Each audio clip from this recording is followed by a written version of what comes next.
Palau is a small island chain in the Pacific Ocean that is a very key piece in a US's strategy to project power in the region and also contain China.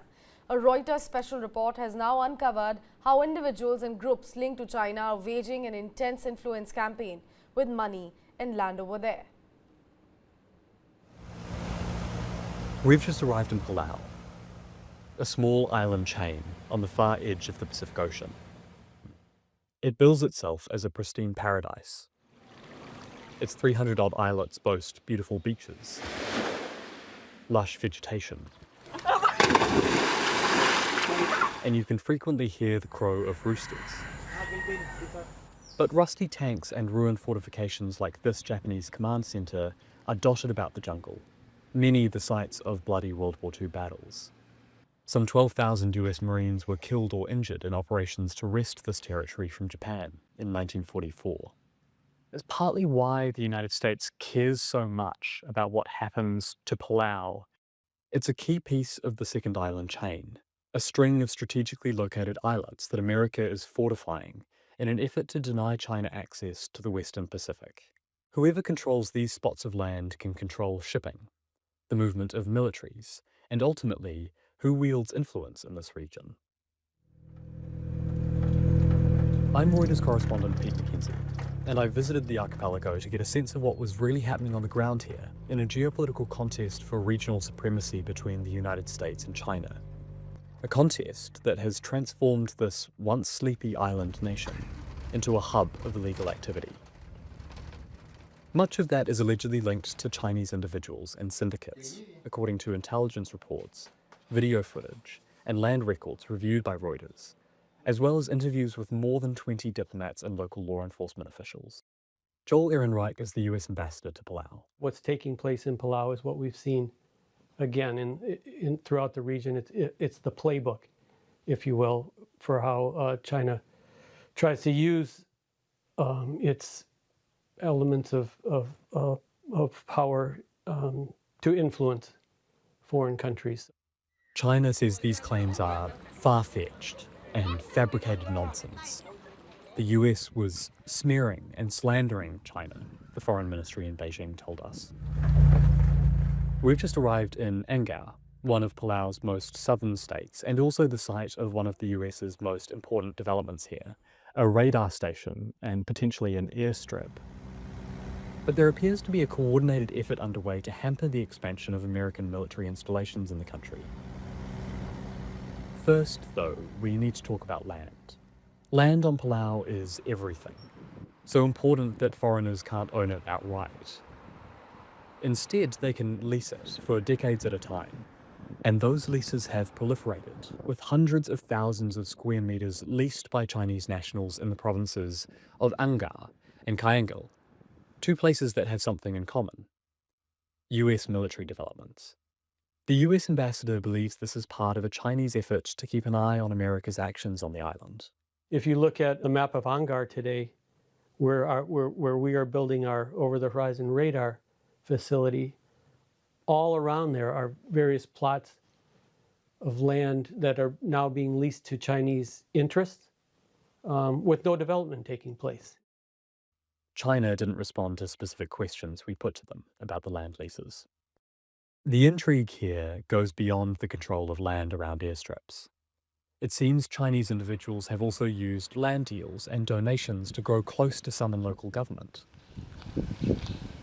I've just spent several hours in the site of the land court in Palau, and by diving through the troves of documents there, we've been able to identify, among other things, that Hunter Tian, China's main affiliate on the island, has negotiated at least 2 major deals with members of the country's political elite. Hunter Tian didn't reply to questions we sent to his lawyer. Later, we reviewed US intelligence reports that alleged that Chinese business people on the island had given tens of thousands of dollars to some of its most senior politicians, many of whom work out of the country's Congress, an institution whose name translates to the House of Whispers. It's not just politicians tied to Chinese individuals who benefit from foreign deals, though. A company registered under the name of the father of Palau's president has been awarded at least 41 US Department of Defense contracts worth about $6 million, according to a Reuters review of a federal database. We sent questions to the President's office, but didn't get a reply. The great power struggle here has left some of Palau's 17,000 inhabitants wondering where they stand if the situation escalates. It just makes me worry. I mean, Palau is so small. And it makes me, I think you just feel like they're using you as a war shield. Ann Singao is Palau's most prominent environmentalist. And if ever a war happens on the islands of Palau, that'll be the end of us. Others are focused on what they see as the crimes being perpetrated by Chinese individuals and groups, some with links to the Chinese government. Recently, an individual with connections to Chinese state-controlled economic agencies and universities allegedly tried to smuggle $119,000 into Palau. And when he was questioned, the president of the country's Senate allegedly called to ask that he be released. The Senate president told us he didn't recall the incident. Since 2019, hundreds of foreign nationals from China, Cambodia, and other Southeast Asian nations have travelled to Palau to work in online gambling and scam centres on the island. Despite regular busts by local law enforcement, the centres have continued to thrive here, where police capacity is limited. These illicit operations have in turn fueled a boom in methamphetamine trafficking, prostitution, and violent crime. Police files show that in 2023, a Chinese national accused by US prosecutors of smuggling methamphetamines surfaced in Palau. One evening, he met with a Chinese boat captain at a local apartment building, according to the police files. Security footage from that night, the date and location of which Reuters has verified, shows 3 men leaving that building, struggling with a suitcase, which they load into the back of a black car. The next day, police files reveal, the suitcase was discovered with the boat captain's dead body, which had been set on fire in the countryside. According to a security briefing for Palau's president, the murder was motivated by a dispute over transporting drugs, humans, and possibly weapons between Guam and Saipan. The Chinese suspect accepted a plea deal and was convicted on a manslaughter charge. Goes to show that maybe the criminal arm of these people is quite long. They can reach here. They can do whatever they want with impunity. Leilani Raklai is the editor of Island Times, Palau's primary newspaper. Here in Palau, China have their own law, their own way of enforcing their own laws. Palauan authorities have taken steps in recent months to combat Chinese organised crime.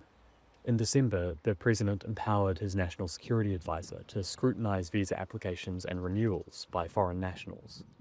China's foreign ministry told us Beijing had no interest in interfering in Palau's internal affairs, and that it wasn't China that wanted to turn Palau into a strategic military outpost. The United States should stop provoking trouble in the region, the ministry said. Palau is tiny, and the PRC is huge.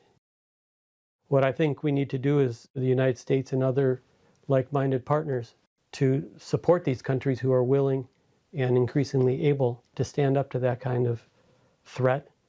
And I think we're just starting to see how effective we might be able to be together.